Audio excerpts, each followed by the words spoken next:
ಮಕ್ಕಳನ್ನು ಶಾಲೆಗೆ ಕಳಿಸೋದು ಬಹಳ ಕಷ್ಟ ಆಗ್ತಾ ಇದೆಯಾ? ಕಾಲೇಜ್ ಮೆಟ್ರಿಕ್ವರೆಗೂ ಮಕ್ಕಳನ್ನು ಶಾಲೆಗೆ ಹೇಗೋ ಕಳಿಸ್ಬಿಡ್ಬೋದು, ಅದರ ನಂತರ ಹಣದ ಅಗತ್ಯ ಬರುತ್ತೆ, ಹೇಗೆ ಪೂರ್ತಿ ಮಾಡೋದು? ವಿದ್ಯಾಭ್ಯಾಸನ ಇಲ್ಲಿಗೆ ನಿಲ್ಲಿಸ್ಬಿಡೋಣ, ನಮ್ಮ ಹತ್ರ ಆಗೋದಿಲ್ಲ ಅನ್ನುವಂಥ ಏನಾದರೂ ಮನಸ್ಥಿತಿಯಲ್ಲಿದ್ದೀರಾ? ಹಾಗಿದ್ದರೆ ಈ ವಿಡಿಯೋ ನಿಮಗೆ ಬಹಳ ಉಪಯೋಗವಾದಂಥದ್ದು. ಬನ್ನಿ ಇವತ್ತಿನ ವಿಡಿಯೋನ ಶುರು ಮಾಡೋಣ. ಅದಕ್ಕಿಂತ ಮೊದಲು ನನ್ನ ಚಾನಲನ್ನು ಯಾರೆಲ್ಲ ಫಸ್ಟ್ ವಿಸಿಟ್ ಕೊಡ್ತಾ ಇದ್ದೀರಿ ಅಂಥವರು ನನ್ನ ಚಾನಲನ್ನು ಸಬ್ಸ್ಕ್ರೈಬ್ ಮಾಡಿಕೊಂಡು ಬೆಲ್ ಐಕನನ್ನು ಒತ್ತಿಟ್ಕೊಳ್ಳಿ. ಹಾಗೆಯೇ ವಿಡಿಯೋಗಳನ್ನು ಶೇರ್ ಮಾಡಿ. ಆಲ್ರೆಡಿ ನನ್ನ ಚಾನಲನ್ನು ಸಬ್ಸ್ಕ್ರೈಬ್ ಮಾಡ್ಕೊಂಡವರಿಗೂ ಅದೇ ಮಾತು, ನನ್ನ ವಿಡಿಯೋನ ನೋಡಿ ಶೇರ್ ಮಾಡಿ, ಲೈಕ್ ಮಾಡಿ, ಕಮೆಂಟ್ ಮಾಡಿ ಅಂತ ಹೇಳ್ತಾ ಈ ವಿಡಿಯೋನ ಶುರು ಮಾಡೋಣ. ಹೌದು ಪ್ರೇಕ್ಷಕ ಬಿಂದುಗಳೇ, ಮಕ್ಕಳನ್ನು ದೊಡ್ಡವರಾದ ಮೇಲೆ ಹತ್ತತ್ರಕ್ಕೆ ನಾವು 1ನೇ ಕ್ಲಾಸಿಂದ ಹಿಡಿದು 10ನೇ ಕ್ಲಾಸಿನವರೆಗೂ ಹೇಗೋ ಹಾಗೋ ಗೌರ್ಮೆಂಟಿನ ಸಹಾಯದಿಂದ ಅಲ್ಪ ಸ್ವಲ್ಪ ಸಹಾಯದಿಂದ ನಾವು ಕಲಿಸಿಬಿಡ್ಬೋದು. ಅದರ ಮೇಲೆ ಸ್ವಲ್ಪ ಸಮಸ್ಯೆ ಉಂಟಾಗುತ್ತೆ. ಅದು ಕಾಲೇಜ್ ಲೆವೆಲ್ಲಿಗೆ ಹೋದ ಮೇಲೆ ಒಂದಿಷ್ಟು ವಿಷಯಗಳನ್ನು ಪ್ರೈವೇಟ್ನಲ್ಲಿ ಕಲಿಸ್ಬೇಕು, ಹಾಗೆ ಹೀಗೆ ಮಕ್ಕಳ ವಿದ್ಯಾಭ್ಯಾಸಕ್ಕೆ ಅವರಿಗೆ ಏನು ಇಷ್ಟ ಇರುತ್ತೋ ಅದರ ಮೇಲೆ ನಾವು ಕಲಿಸ್ಬೇಕು ಅಂತ ಅಂದಾಗ ಸ್ವಲ್ಪ ಹಣದ ಖರ್ಚು ಬರುತ್ತೆ. ಪೂರ್ತಿ ಆಗದಿದ್ದರೂ ಸ್ವಲ್ಪ ಆದರೂ ಹಣವನ್ನು ಎಲ್ಲಾದರೂ ಅಡ್ಜಸ್ಟ್ಮೆಂಟ್ ಮಾಡ್ಕೊಳ್ಬೇಕು ಹೇಗೆ ಅನ್ನೋದೇ ಆದರೆ ಇವತ್ತಿನ ಒಂದು ವಿಡಿಯೋ ಬಹಳ ಪೂರ್ಣವಾದದ್ದು. ನಿಮ್ಮಂಥವರಿಗೆ ಮಿಡ್ಲ್ ಕ್ಲಾಸ್ ಫ್ಯಾಮಿಲಿ ಮತ್ತು ಕಡು ಬಡವರು ಮತ್ತು ಹಿಂದುಳಿದ ವರ್ಗಕ್ಕೆ ಇದು ಬಹಳ ಉತ್ತಮವಾದಂಥ ವಿಡಿಯೋ. ಹಾಗಾದರೆ ಬನ್ನಿ ವಿಡಿಯೋನ ಶುರು ಮಾಡೋಣ. ನಾನಿವತ್ತು ನಿಮಗೆ ಒಂದು ಸ್ಕಾಲರ್ಶಿಪ್ಪಿನ ಬಗ್ಗೆ ತಗೊಂಡು ಬಂದಿದ್ದೀನಿ. ಅದು NSP ಸ್ಕಾಲರ್ಶಿಪ್, ರಾಷ್ಟ್ರೀಯ ವಿದ್ಯಾವೇತನ ಪೋರ್ಟಲ್ ಇದರ ಪೂರ್ತಿಯಾದಂತಹ ಹೆಸರು. ಇದು ಕೇಂದ್ರ ಸರ್ಕಾರ ಮತ್ತು ರಾಜ್ಯ ಸರ್ಕಾರದ ಎರಡು ಅಂದರೆ ಹೆಚ್ಚು 90% ಕೇಂದ್ರ ಸರ್ಕಾರ ಮತ್ತು 10% ರಾಜ್ಯ ಸರ್ಕಾರದ ಒಳಗಡೆ ಇದು ಬರುತ್ತೆ. ವಿದ್ಯಾರ್ಥಿಗಳಿಗೆ ಇದು ಸಾಮಾಜಿಕ ಆರ್ಥಿಕ ಹಿನ್ನೆಲೆಯಲ್ಲಿ ಹಣದ ನೆರವನ್ನು ಕೊಡಲಿಕ್ಕೆ ಭಾರತ ಸರ್ಕಾರ ಮಾಡಿದಂಥ ಒಂದು ಆನ್ಲೈನ್ ವೆಬ್ಸೈಟ್. ಇದರಿಂದ ಬಹಳಷ್ಟು ಜನ ಉಪಯೋಗವನ್ನು ತಗೊಂಡಿದ್ದಾರೆ. ಈಗ 2025-26 ಒಳಗೆ ನೀವು ಅರ್ಜಿಯನ್ನು ಹಾಕಬೇಕು ಅಂತಾದರೆ 2024-25 ಹಾಕುವಂಥದ್ದಾದರೆ ಈ ವೆಬ್ಸೈಟಿಗೆ ಭೇಟಿಯನ್ನು ಕೊಡ್ಬೋದು. ಇದು ನಿಮಗೆ ಒಂದಿಷ್ಟು ಆರ್ಥಿಕ ಹೊರೆಯನ್ನು ಸ್ವಲ್ಪ ಮಟ್ಟಿಗಾದರೂ ದೂರ ಮಾಡುತ್ತೆ. ಹಾಗಾದರೆ ಬನ್ನಿ, ಅರ್ಹತೆ ಏನು, ಅಪ್ಲಿಕೇಶನ್ ಪ್ರಕ್ರಿಯೆ ಏನು, ಪ್ರಯೋಜನಗಳು ಏನು ಇದರಲ್ಲಿ, ಹಾಗೆಯೇ ಇದರ ಕೊನೆ ತಾರೀಖೇನು ಎಲ್ಲದನ್ನು ಈ ವಿಡಿಯೋದಲ್ಲಿ ತಿಳಿದುಕೊಳ್ಳೋಣ. ಬನ್ನಿ, ಮೊದಲು ವಿಶೇಷತೆಯನ್ನು ಹೇಳ್ಕೊಬಿಡಬೇಕು. ಇದರಲ್ಲಿ ಒಂದಿಷ್ಟು ಕಂಡೀಷನ್ ಅಪ್ಲೈಗಳು ಇದ್ದಾವೆ, ಮತ್ತೊಂದಿಷ್ಟು ವಿಶೇಷತೆಗಳು ಇದ್ದಾವೆ. ಅವೆಲ್ಲವನ್ನು ನಾನು ಹಿಂದೆ ಹೇಳ್ತಾ ಹೋಗ್ತೀನಿ. ಹಾಗೆಯೇ ಈ ವೆಬ್ಸೈಟ್ ಲಿಂಕ್ ಏನಿದೆ, ಈ ವೆಬ್ಸೈಟ್ ಲಿಂಕನ್ನು ನಾನು ನನ್ನ ಬಾಯೋದಲ್ಲಿ ಇಡ್ತೀನಿ. ಅದರ ಜೊತೆಗೆ ಮೆಸೇಜ್ ಬಾಕ್ಸ್ನಲ್ಲಿ ಪಿನ್ ಮಾಡಿ ಕೂಡ ಇಡ್ತೀನಿ. ನೀವು ಬಾಯೋದಲ್ಲೂ ಕೂಡ ಈ ಲಿಂಕನ್ನು ತಗೊಂಡು ಅಲ್ಲಿಂದ ನೀವು ನಿಮ್ಮ ವೆಬ್ಸೈಟಿಗೆ ಹೋಗಿ ಅಲ್ಲಿ ನೀವು ಅರ್ಜಿಯನ್ನು ಹಾಕ್ಬೋದು. ಹಾಗೆಯೇ ಮೆಸೇಜ್ ಬಾಕ್ಸ್ನಲ್ಲೂ ಪಿನ್ ಮಾಡಿ ಇಟ್ಟಿರ್ತೇನೆ. ನೀವು ನನ್ನ ಈ ವಿಡಿಯೋ ಪೂರ್ತಿಯಾಗಿ ನೋಡಿದ ಮೇಲೆ ಹೋಗಿ ಮೆಸೇಜ್ ಬಾಕ್ಸ್ನಲ್ಲಿ ಏನಾದರೂ ಮೆಸೇಜ್ ಮಾಡಲಿಕ್ಕೆ ಹೋಗ್ತೀರಲ್ವ, ಆ ಟೈಮ್ನಲ್ಲೂ ನಿಮಗೆ ಅದು ಅಲ್ಲಿ ಸಿಗತ್ತೆ.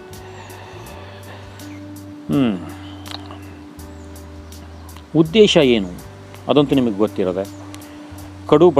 ಹಿಂದುಳಿದ ವರ್ಗ ಮತ್ತು ಮಧ್ಯಮ ವರ್ಗದ ವಿದ್ಯಾರ್ಥಿಗಳೇ ಶಿಕ್ಷಣಕ್ಕೆ ನೆರವು ನೀಡೋದು ಭಾರತ ಸರ್ಕಾರದ ಇದು ಉದ್ದೇಶ. ಅರ್ಹತೆ ಏನು ಬೇಕು ಅಂದರೆ ಆದಾಯ, ವರ್ಗ ಮತ್ತು ಶಿಕ್ಷಣ ಕಾರ್ಯಕ್ಷಮತೆಯಲ್ಲಿ ಆಧಾರದ ಮೇಲೆ ನಿಮಗೆ ಅರ್ಹತೆ ಸಿಗುತ್ತೆ. ಇಲ್ಲಿ ಆದಾಯ ನಿಮ್ಮದು ಎಷ್ಟಿದೆ, ವರ್ಗ ಅಂದರೆ ಹಿಂದುಳಿದ ವರ್ಗನೋ ಅಥವಾ ಕ್ಯಾಟಗಿರಿಯಲ್ಲೋ, ಮತ್ತು ಶೈಕ್ಷಣಿಕ ನೀವು ಶಾಲೆಯಲ್ಲಿ ಯಾವ ಕಾಲೇಜ್ನಲ್ಲಿ ಅಥವಾ ಕಾಲೇಜಿಗೆ ಸೇರುವುದಕ್ಕಿಂತ ಮೊದಲು ಶಾಲೆಯಲ್ಲಿ ಯಾವ ರೀತಿಯ ನೀವು ಅಂಕಗಳನ್ನು ಪಡೆದಿದ್ದೀರಿ ಅದರ ಮೇಲೆ ನಿಮಗೆ ಇಲ್ಲಿ ಸಿಗತ್ತೆ, ಏನು ಅರ್ಹತೆ ಸಿಗತ್ತೆ. ಓಕೆನಾ? ಇನ್ನು ಅಪ್ಲಿಕೇಶನ್ ಮೋಡ್ ಎಲ್ಲಿ ಹಾಕಬೇಕು ಅಂತ ನೀವು ಕೇಳಿದ್ರೆ, ರಾಷ್ಟ್ರೀಯ ವಿದ್ಯಾವೇತನ ಪೋರ್ಟಲ್ ಅಂತ ಅದರ ಹೆಸರು. ಅದಕ್ಕೆ NSP. ಓಕೆನಾ? ಇನ್ನು ವಿದ್ಯಾವೇತನದ ವಿಧಗಳು ಯಾವುವು ಅಂತ ನೀವು ಕೇಳಿದ್ರೆ, ಮೆಟ್ರಿಕ್ ಪೂರ್ವ, ಮೆಟ್ರಿಕ್ ನಂತರದ ಮತ್ತು ಮೆಟ್ರಿಕ್ ಆಧಾರಿತ ಮತ್ತು ಇನ್ನಿಷ್ಟು ಹಲವಾರು ಕ್ಯಾಟಗರಿಗಳು ಬರ್ತಾವೆ. ನೀವು ವೆಬ್ಸೈಟಿಗೆ ಹೋದಾಗ ಅಲ್ಲಿ ನಿಮಗೆ ಕ್ಯಾಟಗರಿಯನ್ನು ಚಾಯ್ಸ್ ಮಾಡಬೇಕಾದ್ರೆ ಒಂದಿಷ್ಟು ಎಲ್ಲ ಲೀಸ್ಟ್ಗಳು ಬರ್ತಾವೆ. ಆ ಲೀಸ್ಟ್ಗಳನ್ನು ನೀವು ನೋಡ್ಕೊಳ್ಬೋದು. ಇನ್ನು ಇಲ್ಲಿ ಪಕ್ಕದಲ್ಲೇ ನನ್ನ ಪಕ್ಕದಲ್ಲಿ ನಾನೀಗ ಮಾತಾಡಬೇಕಾದ್ರೆ ಏನೆಲ್ಲ ಹೇಳ್ತಾ ಇದ್ದೀನಿ ಅದು ಪಕ್ಕದಲ್ಲೇ ಶೋ ಆಗ್ತಿರುತ್ತೆ, ಓಕೆನಾ? ಅದನ್ನು ನೀವು ಕೂಡ ಇಲ್ಲಿ ನೋಡ್ಬೋದು. ಒಂದಿಷ್ಟು ವಿಷಯಗಳು ಟೆಸ್ಟ್ ಮುಖಾಂತರ ಇಲ್ಲಿ ಶೋ ಆಗ್ತಿರುತ್ತೆ, ಇನ್ನೊಂದಿಷ್ಟು ವಿಷಯಗಳು ವಿಡಿಯೋದಲ್ಲಿ ಇಲ್ಲಿ ಶೋ ಆಗ್ತಿರುತ್ತೆ. ನೀವು ನೋಡ್ಕೊಳ್ಬೋದು ಹೇಗೆ ಅವಲೇಖದಲ್ಲಿ ಮಾಡಬೇಕು ಅನ್ನೋದನ್ನು ನೀವು ನೋಡ್ಕೊಳ್ಬೇಕಾಗುತ್ತೆ. ಮಧ್ಯದಲ್ಲಿ ಬರ್ತಾ ಇರ್ತವೆ. ಕೊನೆಯ ತಾರೀಕು ಯಾವುದು ಅಂತಂದರೆ ಇದು ಸಾಮಾನ್ಯವಾಗಿ 2025 ಆಗಸ್ಟ್ರಿಂದ ಶುರುವಾಕೊಂಡು ಡಿಸೆಂಬರ್ವರೆಗೂ ಕೊನೆಗೊಳ್ಳುತ್ತೆ. ಡಿಸೆಂಬರ್ವರೆಗೂ ಇರುತ್ತೆ ಅರ್ಜಿಯನ್ನು ಹಾಕೋದು. ಯಾಕೆ ಇದನ್ನು ಆದಷ್ಟು ಇಷ್ಟು ಜಲ್ದಿಯಾಗಿ ನೀವು ಕೊಡ್ತಾ ಇದ್ದೀರಿ ಅಂದರೆ ಒಂದಿಷ್ಟು ಜನರಿಗೆ ಇದು ಹೋಗಿ ಮುಟ್ಲಿ ವಿಡಿಯೋ, ಹಾಗೆಯೇ ಜನ ನೋಡಿದವರು ಇದನ್ನು ಶೇರ್ ಮಾಡಬೇಕು. ಶೇರ್ ಮಾಡಿದ್ರೆ ಕಡು ಬಡವರು ಮತ್ತು ಏನು ಆರ್ಥಿಕ ವ್ಯವಸ್ಥೆಯಲ್ಲಿ ಹಿಂದುಳಿದ ವರ್ಗದಲ್ಲೂ ಕೂಡ ಅಂಥವರಿಗೆ ಇದು ಉಪಯೋಗ ಆಗಲಿ ಅನ್ನೋದಕ್ಕಾಗಿ ಈಗಲೇ ನಾನು ಇದನ್ನು ವಿಡಿಯೋ ಮಾಡಿ ಹಾಕ್ತಾ ಇದ್ದೇನೆ. ಹಾಗಾದರೆ ಈ ಸ್ಕಾಲರ್ಶಿಪ್ಪನ್ನು 2025 ಸ್ಕಾಲರ್ಶಿಪ್ಪನ್ನು ಪಡಿಬೇಕು ಅಂತಂದರೆ ಅರ್ಹತೆಗಳು ಏನಾಗಿರಬೇಕು ಅನ್ನೋದಾದರೆ ಒಂದಿಷ್ಟು ಅಗತ್ಯವಾದಂತಹ ಡಾಕ್ಯುಮೆಂಟ್ಸು ನಿಮಗೆ ಬೇಕು. ಅದು ಯಾವುದು? ಹಾಗಾದರೆ ಕೇಳಿ. ಆಧಾರ್ ಕಾರ್ಡ್ ಮತ್ತು ದಾಖಲಾತಿ ID ಬೇಕು, ಆದಾಯ ಪ್ರಮಾಣಪತ್ರ ಬೇಕು, ಜಾತಿ ಪ್ರಮಾಣಪತ್ರ ಬೇಕು, ಅನ್ವಯಿಸಿದರೆ ಕೇಳಿದ್ರೆ ಕೊಡಲಿಕ್ಕೆ ರೆಡಿ ಇಟ್ಕೊಂಡಿರಬೇಕು, ಬ್ಯಾಂಕ್ ಪಾಸ್ಬುಕ್ ಬೇಕು, IFSC ಕೋಡಿನ ಜೊತೆಗಿರಬೇಕು, ಮತ್ತು ನೀವು ಶಿಕ್ಷಣ ಅಂದರೆ ಶಾಲೆಯಲ್ಲಿ ಕಲಿತಂತಹ ಅಥವಾ ಪಾಸಾದಾಗ ಕೊಟ್ಟಂಥ ಅಂಕಪಟ್ಟಿಗಳ ರಸೀದಿಗಳನ್ನು ಇಟ್ಕೊಂಡಿರಬೇಕು. ಇಲ್ಲಿ ಏನೇನು ಅಗತ್ಯ ಬೇಕು ಅನ್ನೋದನ್ನ ನಾನು ಒಂದೊಂದೇ ಹೇಳ್ತಾ ಹೋಗ್ತೇನೆ. ಇನ್ನು ಶಾಲೆಯಲ್ಲಿ ಸಾಧನೆ ಏನಾಗಿರಬೇಕು ಅಂದರೆ ಶಾಲೆಯನ್ನು ಕಲಿತಾ ಇರಬೇಕಾದ್ರೆ ನೀವು ಸಾಧನೆಯನ್ನು ವಿದ್ಯಾರ್ಥಿಗಳು ಕನಿಷ್ಠ ಶೇಕಡಾವಾರು ಅಥವಾ ಶ್ರೇಣಿಗಳಂತಹ ನಿರ್ದಿಷ್ಟ ಶೈಕ್ಷಣಿಕ ಮಾನದಂಡವನ್ನು ಪೂರ್ತಿ ಮಾಡಿರಬೇಕು. ಇದು ಒಂದನೇದು. ಆದಾಯದ ಮಿತಿ ಮಿನಿಮಮ್ ಆಗಿ ಏನಾಗಿರುತ್ತೆ 1 ರಿಂದ 6 ಲಕ್ಷದವರೆಗೂ ಒಂದು ಮಿತಿ ಇರುತ್ತೆ ಮಿಡ್ಲ್ ಕ್ಲಾಸ್ ಮತ್ತು ಅತಿ ಕಡುಬಡವರಿಗೆ. ಅದನ್ನು ದಾಟಿ ಹೋಗಿರಬಾರ್ದು ತಂದೆ ತಾಯಿಗಳ ಆದಾಯ. ಇದರ ಮೇಲಿತ್ತು ಅಂದರೆ ಇಲ್ಲಿ ನಿಮಗೆ ಅಪ್ಲಿಕೇಶನನ್ನು ಹಾಕಲಿಕ್ಕೆ ಆಗಲ್ಲ. ಮಿನಿಮಮ್ ಆಗಿ ಆದಾಯದ ಮಿತಿ ಎಷ್ಟಿದೆ ಕಾನೂನಿನ ಪ್ರಕಾರ ಇಲ್ಲಿ ನಾವು ಅರ್ಜಿಯನ್ನು ಹಾಕಬೇಕಾದ್ರೆ ಆ ಲೆಕ್ಕದಲ್ಲಿ ಇರಬೇಕು. ಎರಡನೇದು. ಇನ್ನು ಒಂದಿಷ್ಟು ಸೀಟ್ಗಳು SC ST OBC EWS SC ಈ ಕ್ಯಾಟಗರಿಗೆ ಒಂದಿಷ್ಟು ಇಟ್ಕೊಂಡಿದ್ದಾರೆ. ಅಂದರೆ ನಿಮಗೆ ಇಲ್ಲಿ 1000 ಸ್ಕಾಲರ್ಶಿಪ್ ಇದ್ದಾವೆ ಅಂದರೆ ಒಂದು 100 ಅವರಿಗೆ ಅಂತ ತೆಗೆದಿಟ್ಟಾಗಿದೆ. ಅದನ್ನು ನೀವು ಅಡ್ಜಸ್ಟ್ ಮಾಡ್ಕೊಳ್ಬೇಕು. ಇನ್ನು ಸಂಸ್ಥೆಯ ಅವಶ್ಯಕತೆ ಏನು ಅಂತಂದರೆ ಅರ್ಜಿದಾರರು ಮಾನ್ಯತೆ ಪಡೆದ ಶಾಲೆಯಲ್ಲಿ, ಕಾಲೇಜುಗಳಲ್ಲಿ ಅಥವಾ ವಿಶ್ವವಿದ್ಯಾನಿಲಯದಲ್ಲಿ ದಾಖಲೆ ಆಗಿರಬೇಕು ಅನ್ನುವುದು ಕಂಡೀಷನ್ ಇದೆ. ಇದರ ಜೊತೆಗೆ NSP ಸ್ಕಾಲರ್ಶಿಪ್ 2025 ಪ್ರಮುಖ ದಿನಾಂಕಗಳನ್ನು ನೀವು ಹೇಳಿ ಅಂತ ಅಂದರೆ ಅಪ್ಲಿಕೇಶನ್ ಆರಂಭವಾಗುವ ದಿನ ಆಗಸ್ಟ್ 2025. ಆಗಸ್ಟ್ನ ಯಾವ ಡೇಟು ಅಂತ ಇನ್ನೂ ಹೇಳಿಲ್ಲ. ಒಟ್ಟು ಆಗಸ್ಟ್ ತಿಂಗಳಲ್ಲಿ ಇದು ಆರಂಭ ಆಗುತ್ತೆ. ಅಪ್ಲಿಕೇಶನ್ ಕೊನೆಯ ದಿನ ಆಗುತ್ತೆ ಡಿಸೆಂಬರ್ 2025. ಡಿಸೆಂಬರಲ್ಲಿ ಇದು ಕೊನೆ ಆಗುತ್ತೆ ಫಾರ್ಮ್ ತಗೊಳ್ಳೋದು. ಮತ್ತು ಸಂಸ್ಥೆಗೆ ಇದು ಏನು NSP ಸಂಸ್ಥೆ ಏನಿದೆ ಅದು ನಿಮ್ಮ ಎಲ್ಲ ಅರ್ಜಿಗಳನ್ನು ಪರಿಶೀಲನೆ ಮಾಡುತ್ತೆ ಜನವರಿ ತಿಂಗಳಲ್ಲಿ 2026ರಲ್ಲಿ. ಹಣ ನಿಮಗೆ ಬರುತ್ತೆ ಮಾರ್ಚ್ 2026ರಲ್ಲಿ. ಎಲ್ಲ ಸರಿ ಹೋಗಿದೆ, ನೀವು ಕಳಿಸಿರುವಂಥ ಡಾಕ್ಯುಮೆಂಟ್ಸ್ಗಳು ಎಲ್ಲ ಇಂಪಾರ್ಟೆಂಟ್ ಆಗಿವೆ ಅಂತ ಆದರೆ ಹಣ ಬರುತ್ತೆ ನಿಮಗೆ 2026ರಲ್ಲಿ. ಅಂದರೆ ಸ್ವಲ್ಪ ನೀವೇನಾದರೂ ಕಷ್ಟಪಟ್ಟು ಶಾಲೆಯನ್ನು ಕಲ್ತಿದ್ದೀರಿ, ಆರ್ಥಿಕ ವ್ಯವಸ್ಥೆಯನ್ನು ಅಲ್ಲಿ ಇಲ್ಲಿ ಸ್ವಲ್ಪ ಏನಾದರೂ ತೊಗೊಂಡು ಮಾಡಿದ್ದೀರಿ ಅಂದರೆ ಒಂದಿಷ್ಟು ವಿಷಯಗಳು ಇಲ್ಲಿ ನಿಮಗೆ ಎಷ್ಟು ಹಣ ಬರುತ್ತೆ ಅನ್ನುವಂಥದ್ದಾದರೆ ಅಲ್ಲಿ ಕೆಟಗರಿ ಇದ್ದಾವೆ ವೆಬ್ಸೈಟ್ನಲ್ಲಿ. ಆ ಕೆಟಗರಿಯನ್ನು ಚಾಯ್ಸ್ ಮಾಡಿದಾಗ ನಿಮಗೆ ಒಂದಿಷ್ಟು ಆ ಲೆಕ್ಕದಲ್ಲಿ ನಿಮಗೆ ಹಣ ಬಿಡುಗಡೆ ಆಗುತ್ತೆ. ಯಾರ್ಯಾರು ಅರ್ಜಿ ಸಲ್ಲಿಸ್ಬೋದು ಅನ್ನುವಂಥದ್ದು ನೀವೇನಾದರೂ ಕೇಳ್ತಾ ಇದ್ದೀರಿ ಅಂದರೆ ಎಲ್ಲರೂ ಒಬ್ಬರಿಗಿರುತ್ತೆ ಎಲ್ಲರೂ ಹೋಗಿ ಸೇರಿಸ್ಬೋದಾ ಅಂತ. ಇಲ್ಲ, ಪ್ರತಿಯೊಬ್ಬರಿಗೂ ಕೊಡೋದಿಲ್ಲ. ಮಾನ್ಯತೆ ಪಡೆದ ಸಂಸ್ಥೆಯಲ್ಲಿ ದಾಖಲಾದ ಮತ್ತು ನಿರ್ದಿಷ್ಟ ಮಾನದಂಡಗಳನ್ನು ಪೂರೈಸುವ ಯಾವುದೇ ಅರ್ಹ ವಿದ್ಯಾರ್ಥಿ, ಅಂದರೆ ಅವರ ಏನು ಇಷ್ಟು ವಿಷಯಗಳನ್ನು ಅಲ್ಲಿ ಇಟ್ಕೊಂಡಿದ್ದಾರೆ ಆ ವಿಷಯಕ್ಕೆ ಅಡ್ಜಸ್ಟ್ ಆಗುವಂಥ ಏನು ಡಾಕ್ಯುಮೆಂಟ್ಸನ್ನು ನೀವು ಕೊಡ್ತೀರಿ ಅಥವಾ ನಿಮ್ಮ ಎಲ್ಲದನ್ನು ಚೆಕ್ ಮಾಡಿದಾಗ ಅವರಿಗೆ ಸರಿ ಅನಿಸುತ್ತೆ ಅಂಥವರಿಗೆ ಅವರು ಅರ್ಹತೆಯನ್ನು ಕೊಡ್ತಾರೆ.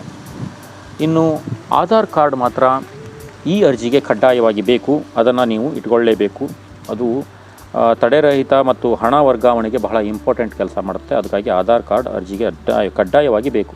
ಇನ್ನು ಒಂದು ಕಡೆಗೆ ಅರ್ಜಿಯನ್ನು ಹಾಕಿದಂತಹ ವಿದ್ಯಾರ್ಥಿ ಮತ್ತೊಂದು ಕಡೆಗೆ ಹಾಕ್ಬೋದಾ ಅಂತ ಕೇಳಿದರೆ ಇಲ್ಲ, ಆ ರೀತಿ ನೀವು ಮಾಡೋ ಹಾಗಿಲ್ಲ. ಒಂದೇ ಕಡೆಗೆ ಒಂದನ್ನು ಹಾಕ್ಬೋದು ಇಲ್ಲಿ.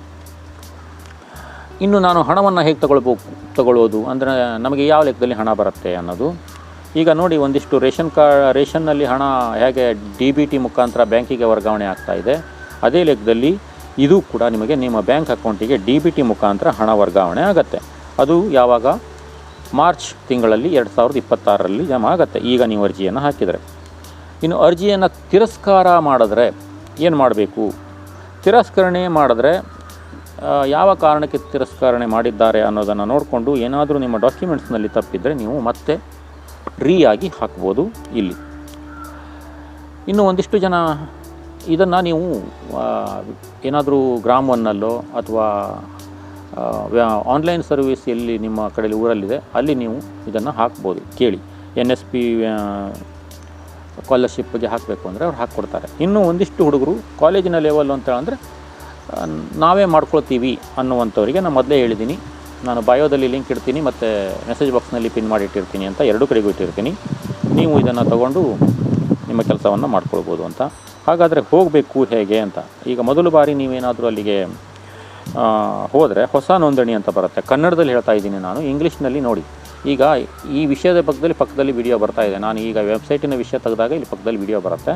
ಆ ವಿಡಿಯೋದಲ್ಲಿ ಯಾವ ಥರ ಇದೆ ಅಂತ ನಾನು ತೋರಿಸುತ್ತೆ, ನೀವು ನೋಡಿಕೊಂಡ್ರೆ ಗೊತ್ತಾಗುತ್ತೆ. ನೀವು ಹೊಸ ನೋಂದಣಿ ಹತ್ರ ಹೋದಾಗ ಅಲ್ಲಿ ನಿಮ್ಮ ಇಮೇಲ್ ನಂಬರು, ಫೋನ್ ನಂಬರು, ಹುಟ್ಟಿದ ದಿನಾಂಕ ಅದನ್ನೆಲ್ಲ ಏನು ತುಂಬಲಿಕ್ಕೆ ಕೇಳುತ್ತೆ ಅದನ್ನು ತುಂಬಬೇಕು. ಆಮೇಲೆ ಎರಡನೇದು ಲಾಗಿನ್ ಅಂತ ಬರುತ್ತೆ. ಅರ್ಜಿ ನಮೂನೆಯನ್ನು ಪ್ರವೇಶಿಸುವ ನಿಮ್ಮ ಲಾಗಿನ್ ರುಜುವಾತನ್ನು ಅಲ್ಲಿ ಮಾಡ್ಕೊಳ್ಳಿ. ಆಮೇಲೆ ಶೈಕ್ಷಣಿಕ ಮತ್ತು ಬ್ಯಾಂಕ್ ವಿವರಗಳನ್ನು, ಅಂದರೆ ನಿಮ್ಮ ಶಾಲೆ ಅಂಕಗಳನ್ನು ಮತ್ತು ಬ್ಯಾಂಕ್ ವಿವರಗಳನ್ನು ತುಂಬಲಿಕ್ಕೆ ಹೇಳುತ್ತೆ, ಅಲ್ಲಿ ತುಂಬಿ. ಮಾರ್ಕ್ ಶೀಟ್, ಆದಾಯ ಪ್ರಮಾಣಪತ್ರ, ಕಾರಣದ ದಾಖಲೆಗಳನ್ನು ಅಪ್ಲೋಡ್ ಮಾಡಬೇಕು ಅಂತ ಕೇಳುತ್ತೆ, ಅಲ್ಲಿ ಜಾಗದಲ್ಲಿ ಅಪ್ಲೋಡ್ ಮಾಡಿ.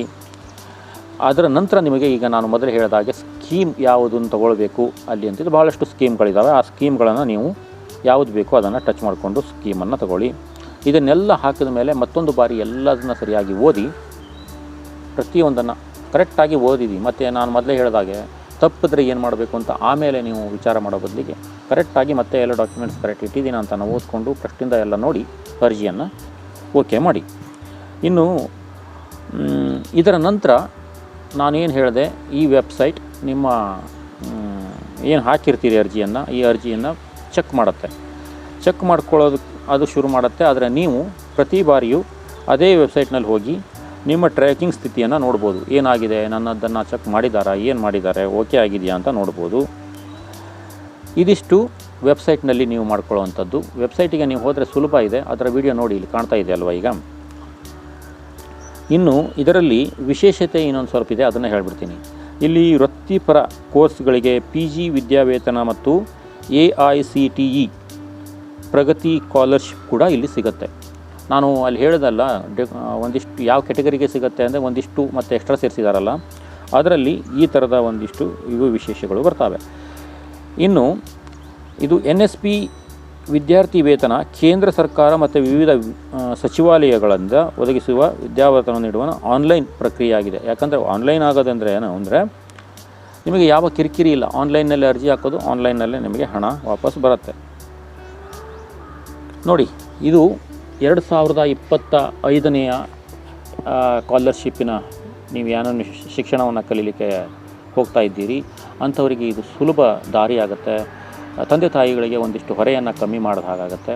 ಹಾಗಾಗಿ ಇದನ್ನು ಅರ್ಜಿಯನ್ನು ಹಾಕ್ಕೊಳ್ಳಿ.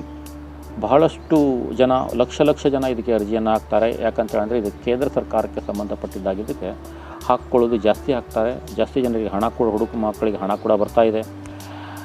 ಶಿಕ್ಷಣವನ್ನು ಕಲಿತಾಗ ಜೀವನದಲ್ಲಿ ಬಹಳ ಉದ್ಧಾರ ಆಗ್ಬೋದು, ಬೆಳಿಬೋದು, ಜೀವನದಲ್ಲಿ ಉನ್ನತ ಸ್ಥಾನವನ್ನು ಪಡಿಬೋದು. ಹಾಗಾಗಿ ಇಂಥದ್ದೆಲ್ಲ ಸಿಕ್ಕಾಗ ಬಿಡದೇ ಅದನ್ನು ಯೂಸ್ ಮಾಡ್ಕೊಳ್ಳಿ, ಬೆಳೀರಿ ಅಂತ ಹೇಳ್ತಾ, ಮತ್ತು ನನ್ನ ಈ ವಿಡಿಯೋ ಇಷ್ಟ ಆಗಿದ್ದರೆ ಶೇರ್ ಮಾಡಿ, ಲೈಕ್ ಮಾಡಿ, ಕಮೆಂಟ್ ಮಾಡಿ ಅಂತ ಹೇಳ್ತಾ, ಜೊತೆಯಲ್ಲಿ ನಾವು ಕೂಡ ಬೆಳಿಬೇಕು ಅಂತಲೇ ಈ ಥರದ ಯೂಟ್ಯೂಬರ್ ಆಗಿ ಏನೋ ಒಂದು ಸಾಧನೆಯನ್ನು ಮಾಡಲಿಕ್ಕೆ ಹೊಂಟಿದ್ದೇವೆ. ನಮ್ಮ ಚಾನಲನ್ನು ಕೂಡ ಸಬ್ಸ್ಕ್ರೈಬ್ ಮಾಡ್ಕೊಳ್ಳೋದ್ರ ಜೊತೆಗೆ ಶೇರ್ ಮಾಡಿ, ಬೆಳೆಸಿ, ಉಳಿಸಿ. ಹಾಗೆಯೇ ಪೂರ್ತಿ ವಿಡಿಯೋನ ನೋಡಿ ಈ ವಿಡಿಯೋನ ಹೆಚ್ಚಾಗಿ ಶೇರ್ ಮಾಡಿ. ಶೇರ್ ಮಾಡೋದರಿಂದ ಇದು ಅಗತ್ಯ ಜನರ ಹತ್ತಿರ ಈ ವಿಡಿಯೋ ಹೋಗಲಿ ಅನ್ನೋದು ನನ್ನ ಮಹದಾಸೆ. ಹಾಗೆಯೇ ಕನ್ನಡ ಕುಲಕೋಟಿಗೆ ನನ್ನ ವಂದನೆಯನ್ನು ತಿಳಿಸ್ತಾ ನನ್ನ ಪ್ರೇಕ್ಷಕ ಬಿಂದುಗಳೇ ಇವತ್ತು ಈ ವಿಡಿಯೋನ ಮುಗಿಸ್ತಾ ಇದ್ದೇನೆ. ಮತ್ತೊಂದು ವಿಡಿಯೋದ ಜೊತೆಗೆ ನಿಮಗೆ ಬಂದು ಸಿಗ್ತೀನಿ. ಅಲ್ಲಿಯವರೆಗೆ ರಾಘವೇಂದ್ರ ಕೃಷ್ಣ ಶೇಟ್ ಕಡೆಯಿಂದ ಕನ್ನಡ ಕಸ್ತೂರಿ ಚಾನಲ್ನ ವತಿಯಿಂದ ನಿಮಗೆ ನಮಸ್ಕಾರಗಳು.